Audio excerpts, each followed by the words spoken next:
You know, one of the most frustrating things about COVID-19 is not just the draconian way that it was handled regarding the lockdown and the vaccine passports and so on, but the fact that there are many people who want to just forget that the whole thing ever happened and ride off into the sunset without any critical examination of those responsible. For example, this week we had the Atlantic magazine calling for a, quote, pandemic amnesty, where we all just sing Kumbaya and agree to forgive each other over what we did during COVID. Just let bygones be bygones and all that, which might sound very reasonable if it wasn't for the fact that there are people who have been fined and imprisoned over restrictions like mask rules or peacefully attending anti-lockdown protests around the world. Many businesses may never financially recover from the lockdown, and no effort has been made to give any restitution to those people. Nobody's giving them back their money or compensating them in any way. So it seems like this forgiving and forgetting is all a one-way street. If you implemented the destructive policy, you should be forgiven, but if you fell victim to the policy, well then tough luck. But nonetheless, the lockdown's architects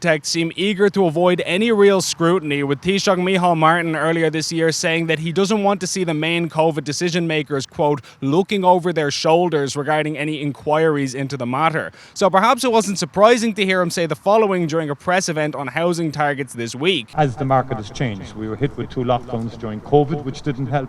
Then we had the increase in costs, materials arising from the inflationary spiral. He says we were hit with 2 lockdowns, as if lockdowns are just a natural thing that happen organically. But it's not true that we were hit with lockdowns. He's the one who hit us with them. Ireland was literally the only country in Europe to shut down its construction sector, which Martin has said he regrets in hindsight. Conversely, Sweden didn't lock down at all and had more or less the same number of deaths as any other European country. Notably, I tried to ask the Taoiseach about this and our no-cap Ukrainian refugee policy both this week and last week, but I didn't get the chance. Taoiseach.